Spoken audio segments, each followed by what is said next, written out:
Bonjour, bonsoir, bonne année, joyeux Noël. Bienvenue, c'est le Joyeux Noël. 22e numéro hebdomadaire général de l'ESC Made in France avec cette semaine avec moi Adil. Bonjour Adil, bonsoir Adil. Ouais, bonsoir. Bonsoir Corentin, Bonsoir. bonsoir Gwen Bonsoir. et bonsoir Arthur. Bonsoir. Donc après notre petite ou grande victoire aux juniors de la semaine dernière, on va passer maintenant principalement forcément qu'à des informations qui vont toucher le senior et donc elles sont de plus en plus nombreuses à tomber au fil des semaines. Mais juste avant d'attaquer donc toutes ces infos, on voulait vous rappeler de ne pas oublier d'appuyer sur le bouton s'abonner si c'est la première fois que vous tombez sur nous et que euh, par chance vous appréciez ce que vous écoutez. Voilà, donc on peut commencer maintenant avec les informations de la semaine. Et donc la toute première info qu'on voulait aborder, c'est le nouveau logo qu'on aura pour 2021. Alors finalement, contrairement à ce qu'on nous avait dit préalablement, ce sera pas exactement le même, qui, rappelons-le, faisait entre guillemets hommage à l'histoire du concours en affichant les différentes couleurs des drapeaux des pays participants par ordre de leur apparition dans le concours.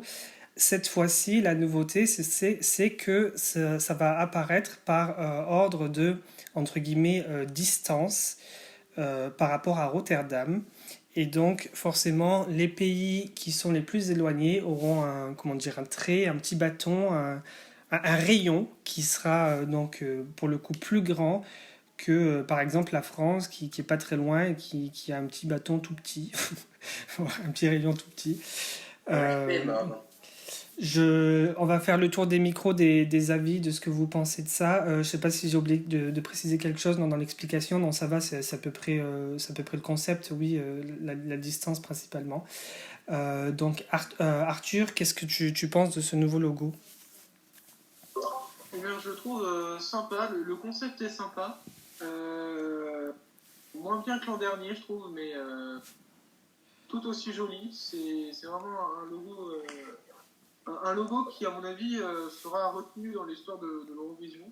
Et je trouve que ça fait du bien de sortir des logos enfin, des logos. Je trouve que les derniers logos des dernières éditions étaient un peu kitsch à mon goût. Un peu basique? En 2019, l'étoile, je trouvais ça Oui. vraiment kitsch. Mais en tout cas, c'est cool. Ça fait vraiment un logo comme l'an dernier de Jeux Olympiques un peu. Mhm. Et franchement, j'aime beaucoup. Corentin? Ouais, je suis très fan aussi, à la différence près que je le préfère à celui de l'an dernier, figure-toi. Ah, alors pourquoi? Déjà, pourquoi je vais y venir. Déjà, j'aime beaucoup, encore une fois, le concept général du logo. Comme l'an dernier, je trouve très malin. Je trouve ça super malin de prendre des données et comme ça d'organiser une visualisation assez esthétique. C'est Ouais. assez chouette, j'aime beaucoup. Je suis un gros nerd, j'aime beaucoup les données, je suis fan. Ouais. Pourquoi je le préfère j'ai trouvé un mot qui a été utilisé par les gens qui ont fait le logo, par la compagnie de marketing qui a fait le logo, qui était un peu plus festif celui-là, et je suis tout à fait d'accord. Et en regardant de plus près, je trouvais des similitudes avec le logo du DMGP, c'est la finale nationale danoise. Ah ouais. Ah oui. C'est un peu dans le même délire, avec des rayons, pas de... Pardon, dis, vas-y, je t'en prie. Il disait qu'il n'avait pas capté Adil. Ouais, moi non plus, j'ai pas cité sur le coup, mais en regardant plus près, je dis, bah non, ça ressemble beaucoup à ça. Et c'est pour ça que je le trouve très festif aussi, parce que quand je pense à DMGP, je pense à tous les confettis dans leur logo et compagnie. Ouais. Ça me donne un peu l'idée de festif. Et c'est pour ça que je le préfère. D'accord. Alors après, c'est marrant, il y en a beaucoup qui n'étaient pas équilibrés, parce qu'il y a beaucoup de rayons qui partent à l'est. Uh-huh. Et je trouve que c'est assez rigolo en fait. Ça démontre bien depuis maintenant une vingtaine d'années, une trentaine d'années même, ce shift du concours vers l'est. Et je trouve que c'est super intéressant. Il y a plein de choses dans ce logo et je l'aime beaucoup. Bah, après, il faut dire que factuellement, il y a tout simplement beaucoup plus de pays à l'est des Pays-Bas finalement qui participent à l'Eurovision qu'à l'ouest, quoi. Parce que les Pays-Bas, il y a beaucoup plus de pays à l'est qui participent. Mm-hmm. Ça se fait un petit moment, mais du coup, le logo permet de s'en rendre compte un peu plus. Mm-hmm. Gwen, qu'est-ce que t'en penses, toi? Bah moi je pense tout le contraire. Moi je préfère plus celui de l'année dernière plutôt. Je suis pas trop fan de celui qui a été mis en service cette année. Alors, je- je dois dire que j'étais vraiment, comment dire, fermé dans ma position, comme un petit peu comme Gwen, concernant voilà le nouveau logo. Mais je trouve que Corentin, tu l'as très bien défendu. Notamment le côté festif. Moi, j'avais pas pensé à ça, mais c'est vrai que ce logo-là, il fait beaucoup plus feu d'artifice que celui de l'année Ouais, il me rappelle dernière. l'emoji Party Popper, là, tu sais. Oui, Attends, je vais le mettre dans le chat, là, celui-là. exactement, ouais, je vois ce que tu veux dire. Ça fait beaucoup plus feu d'artifice que finalement l'année dernière où tous les rayons avaient la même longueur. Et, euh, et c'est vrai que pour le coup, ça donne un truc, comment dire, plus, bon, je dirais pas agréable, c'est pas le mot, mais qui représente plus la fête, oui, exactement, voilà, simplement. Après, moi, ce qui m'avait perturbé, c'est que l'argument qu'ils donnent, moi, je trouve que c'est un contre-argument parce que ce qu'ils utilisent eux pour vendre les bienfaits entre guillemets du logo, moi, je trouve que c'est justement ce qui dessert ce logo. C'est-à-dire qu'ils insistent sur la distance. Et moi, je trouve qu'en insistant justement sur la distance, surtout dans une période comme celle dans laquelle on vit, je trouve que c'est pas forcément judicieux de mettre ça comment dire, en avant, alors qu'on essaye avec tous les moyens qu'on peut et de façon très insatisfaisante de se rapprocher les uns des autres. Et c'est ça qui me perturbait en fait avec ce nouveau logo. Mais après, Bah ouais, et oui, tu peux le voir dans l'autre sens. Tu peux te dire exactement. tous les rayons, peu importe la distance, au final, ils se retrouvent au centre à Rotterdam. Et oui, ça dépend finalement, c'est un peu comme la vision psychologique du verre à moitié vide ou du verre à moitié plein. C'est ça, ouais, ce que j'allais dire, t'es pessimiste, Fred. C'est- Tu vas le dire à moitié vide. C'est c'est le type d'argument qui peut aller dans les deux sens, exactement. Ouais. Donc voilà pour le logo, le nouveau logo 2021. Alors, on va passer à la deuxième info de la semaine. Cette fois-ci, on part en Suède. Et donc, évidemment, comme chacun sait, tous les artistes et tous les titres de chansons ont été présentés au cours des 3 jours, cette semaine mardi, mercredi, jeudi. Donc, des personnes et des chansons en compétition pour le Melfest 2021. Je te laisse en parler un petit peu plus, Corentin. Ouais, alors tu m'as un peu spoilé la grosse nouvelle, mais je pense que c'est vraiment un spoil, on sait que les artistes ont été révélés. Je voulais commencer par dire qu'on a enfin un lieu. Ça y est, donc le Melfest se déroulera à l'Annexet. Donc ça a été confirmé, ouais. Ça a été confirmé, ouais, ça a été révélé par Artem Bladet, ça a été confirmé. Donc c'est la petite salle à côté du Globan, là où il y a eu l'Eurovision en 2000 et en 2016. Et en 2016, il y a eu le Press Center, le centre de presse dans l'Annexet. D'accord. Donc ouais, l'Annexet est une petite salle qui est utilisée pour des concerts, ce genre de choses, qui a une capacité de... en fait, on s'en fout, parce qu'il n'y aura pas de public cette année. Il n'y aura pas de public, mais ça nous amène à une deuxième petite info qu'Arthur a eu la gentillesse de me montrer juste avant le podcast, parce que je l'ai complètement raté, Ouais. qui est que potentiellement, alors c'est Tobé Eck de Aftonbladet qui spécule qu'il y aura peut-être une audience virtuelle au Melody Festival de la manière de ce qui a été fait à la finale d'Idol, donc la nouvelle star suédoise dont la finale a eu lieu cette semaine. Ouais. Et il y avait une photo dans l'article de Revoix qui était cet écran géant, ou alors c'était peut-être un fond vert projeté derrière le jury. Et tu voyais plein de petits carrés, genre des petites webcams de spectateurs ou de fans. Ouais. Et ouais, ça rend pas si mal, ça pourrait être chouette. Donc voilà, c'est encore une pure spéculation, à voir ce que fera SVT. On a encore plein de choses à apprendre sur ce Melfest. On n'a toujours pas la forme de la scène, c'est vrai que ça arrive plus tard. Oui. Mais on sait notamment toujours pas qui va présenter. Exactement. C'est assez rare de ne pas savoir en décembre qui va présenter. Mais je divague. La vraie info, c'est évidemment les 28 participants qui ont été révélés par la SVT. Ça s'est fait sur plusieurs jours cette semaine, entre mardi et jeudi. Perso, ça m'a vachement aidé à faire passer la journée de boulot plus vite. Oui. Pour le matin, je prenais le café, il était 8h, hop, je finissais ma première réunion, il était 9h, deuxième artiste, c'est parti. C'était assez chouette.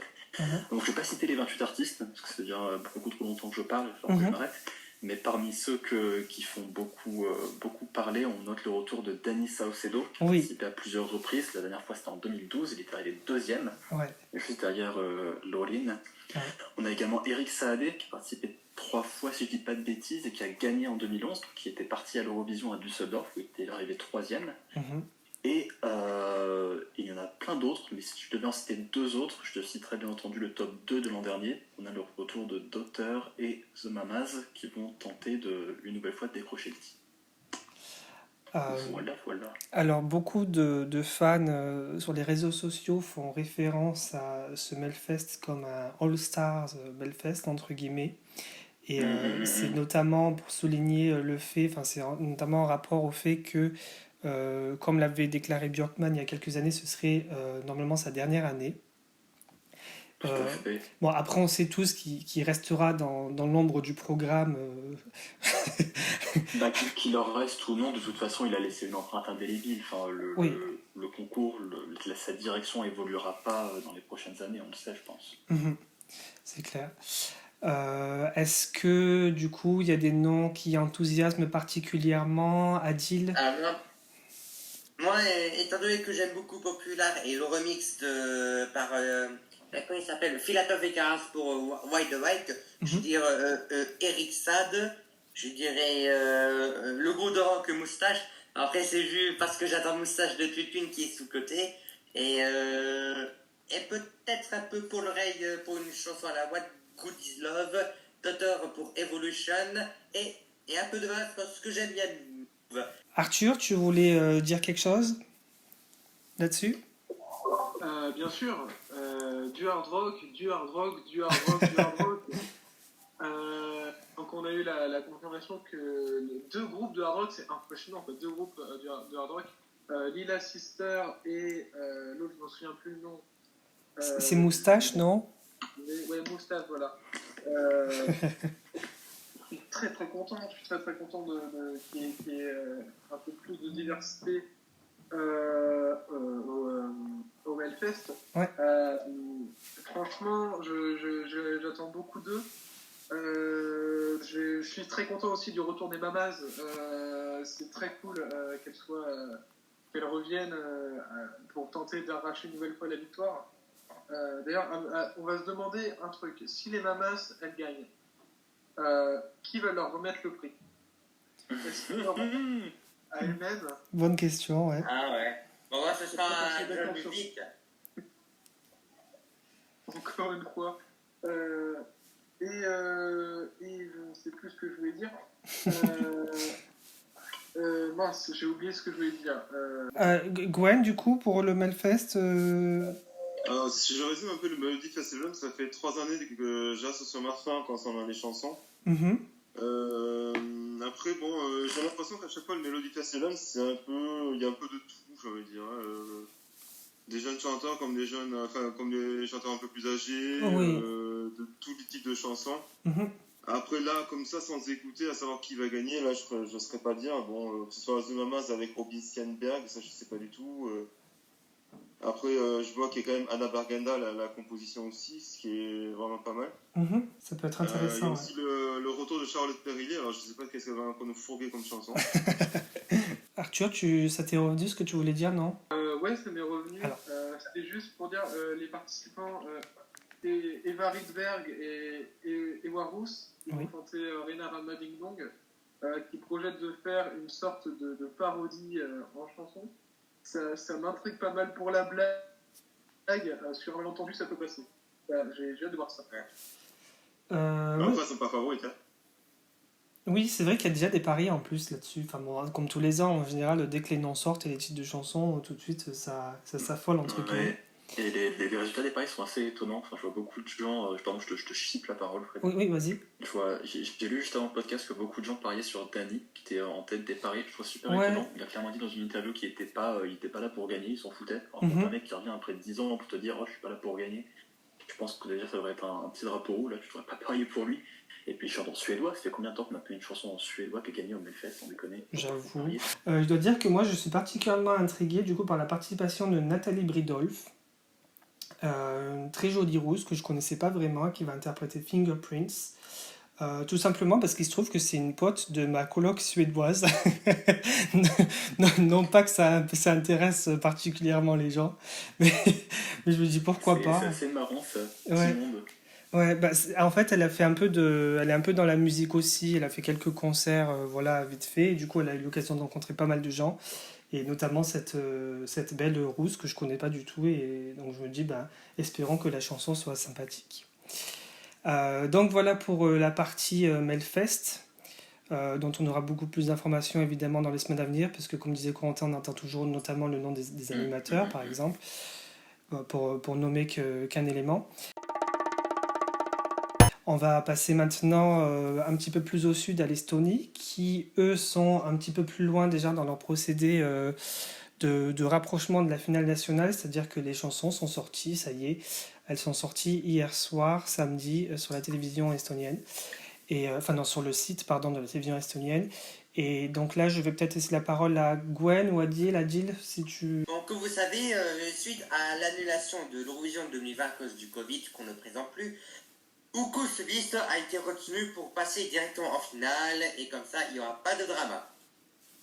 Et parmi parmi les candidats de cette année, on peut retenir les anciens candidats genre Koitum, qui était déjà là en 2017 à Kiev et en 98 au Royaume-Uni, Tania pour 2014 à Copenhague, Yuri Postman qui tient à se venger de sa dernière place en demi à Stockholm pour 2016.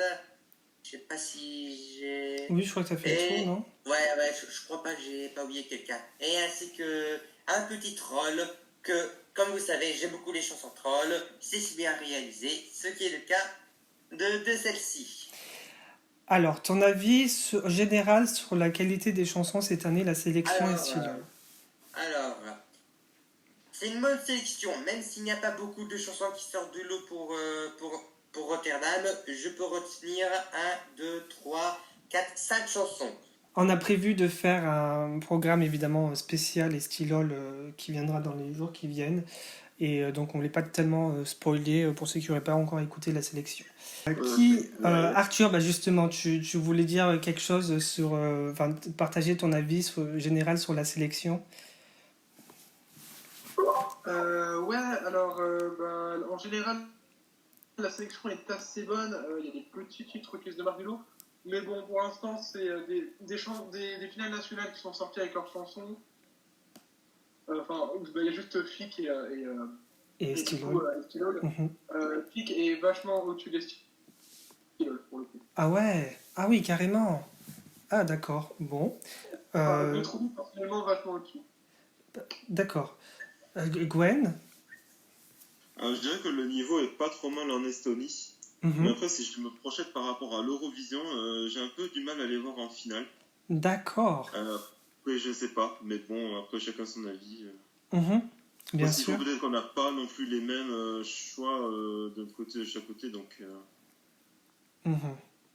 D'accord.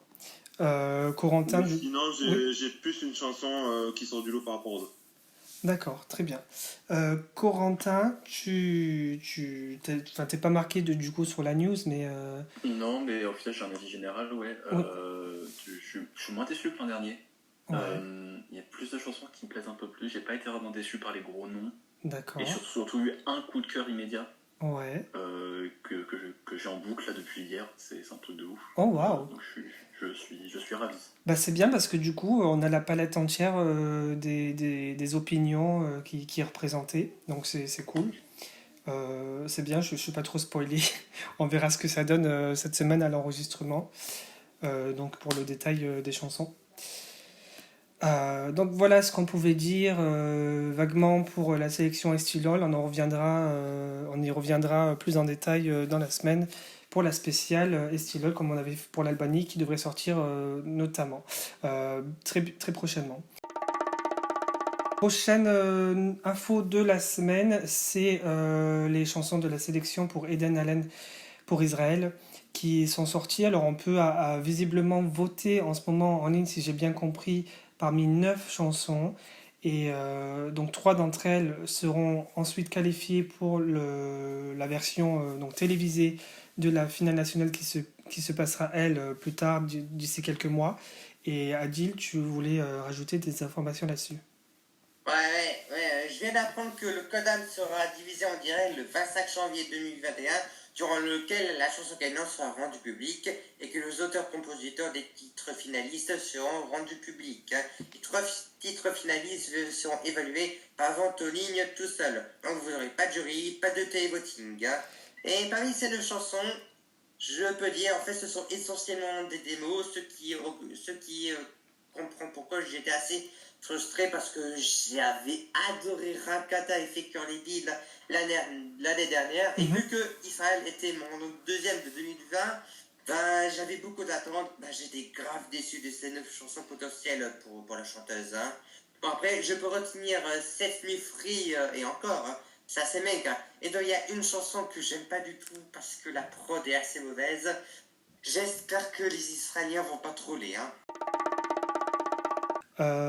Et donc cette fois-ci, on reste dans le sud de l'Europe, mais de l'autre côté, côté sud-ouest, au Portugal, avec des infos qui nous sont tombées concernant le festival da Canção 2021, la sélection qui a elle aussi un nouveau logo. Du coup, j'ai trouvé ça très joli. Je ne sais pas si vous avez vu ça sur les réseaux sociaux cette semaine. Il y a il est magnifique. Il est magnifique. un peu plus de vert, un peu plus de formes géométriques. C'est très sympa à voir. Et donc, bah, du coup, je te laisse la parole, Arthur, vu que c'est toi qui en charge, entre guillemets, du Portugal. Concernant Canção, du coup, on a eu les révélations des dates des finales des demi-finales et de la finale. Donc, les demi-finales se tiendront le 20 février et le 27 février. Ouais. Et la finale se tiendra le 6 mars. Pour les demi-finales, on sait qu'elles se tiendront dans le RTP Studio à Lisbonne. Mais la finale, on ne sait pas encore où elle va se tenir, mystère complet. Dans la foulée, ils ont aussi révélé 20 compositeurs, dont 18 choisis par RTP et 2 par le public. Donc 20 compositeurs qui pourront du coup composer les musiques, les chansons et tout. Sur un total de 693 chansons envoyées à la sélection, ce qui est énorme. Ouais. Et donc voilà, et donc il n'y aura sûrement pas Elisa dans la finale nationale. Malheureusement. Malheureusement. T'étais le seul attitré à cette info, ok. Ah oui, je voulais rajouter quelque chose. Qu'est-ce que je voulais rajouter? Je voulais rajouter que oui, j'ai parlé du logo, donc j'étais content. Et les auteurs-compositeurs ont l'air assez aussi prometteurs. Les chiffres que tu annonces le sont également, parce que bon, il faut dire que nous, à l'époque de Destination Eurovision, on était loin d'avoir ces chiffres-là de soumission de chansons pour la compétition. Et donc pour un pays comme le Portugal qui a 6 fois moins d'habitants que nous, on peut vraiment espérer une bonne sélection pour 2021 pour le Portugal. Je ne sais pas si comment ça s'appelle déjà la finale nationale Eurovision France, c'est décidé. Quelle honte, merde. Je ne sais pas s'ils ont déjà révélé le nombre de propositions qu'ils ont reçues. Non, je crois pas, j'ai pas entendu. Hein. Non. C'est la télévision nationale publique HRT qui a annoncé donc ils présenteraient les candidats le 15 décembre. Alors eux, ils ont tout compris, ils nous font ça le jour du déconfinement. Bon, je sais pas si c'est vraiment le déconfinement, mais c'est le jour où tout le monde pourra recommencer à circuler librement. Donc une nouvelle ne vient jamais seule grâce à la Croatie. Une bonne nouvelle. Et donc, il faut savoir que ce sera seulement 5 jours après la fermeture de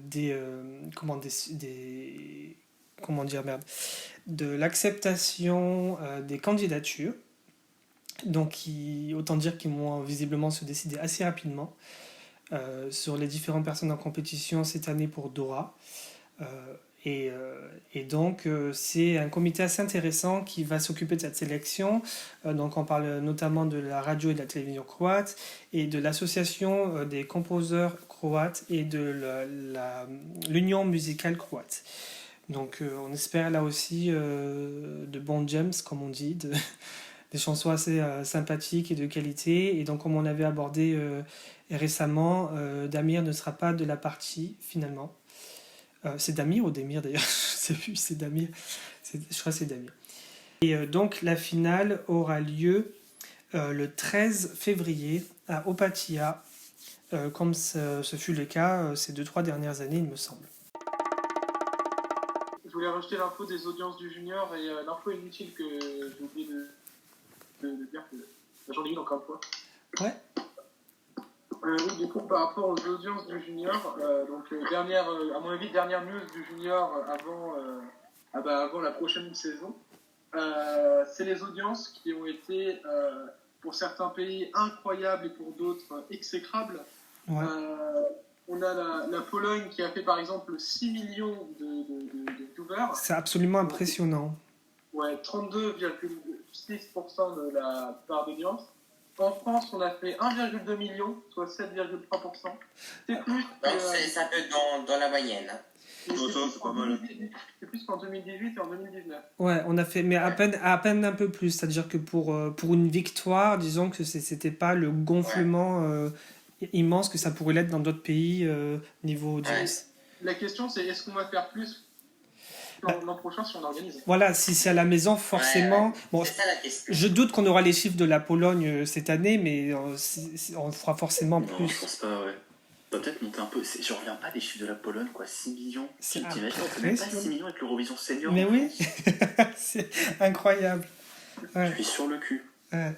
Et par contre, les pays qui ont été privés d'audience cette année, c'est l'Ukraine qui fait 0,75% des parts d'audience avec 312 000 personnes qui ont regardé l'Eurovision Junior. Ah, ça fait mal. C'est très très peu. Mhm. On n'a pas les chiffres de l'Allemagne par hasard, parce qu'on se posait la question si le diffuseur, comment dire... Oui. L'Allemagne a fait 370 personnes qui ont regardé. 370 personnes. Ouais, 375 000. Ah, d'accord, ok. 370 000. Ok. Bon, ça va, c'est pas si mal alors, parce qu'on se posait la question de la portée. Qu'est-ce que je vous ai préparé pour l'info inutile cette semaine? J'ai peur.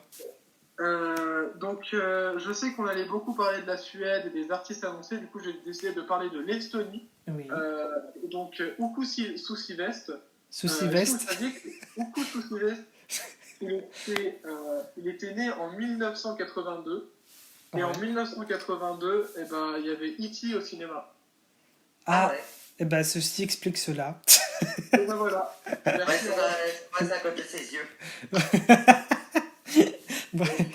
C'est sur cette note de grande culture que nous allons nous quitter. Merci Adil d'avoir été avec nous cette semaine pour ce 22e numéro. Merci beaucoup. Merci Corentin. Merci. Merci Gwen. Merci beaucoup. Et merci Arthur. Merci à vous d'être fidèles à notre programme. On y croit, on y arrivera aux 15 millions un jour. Voilà. Bon, faudra faire des parties Fortnite. Et donc, à très vite pour un nouveau numéro de l'ESC Made in France. Bye bye. Bye bye. Allez, à ciao, bonsoir. Bye bye.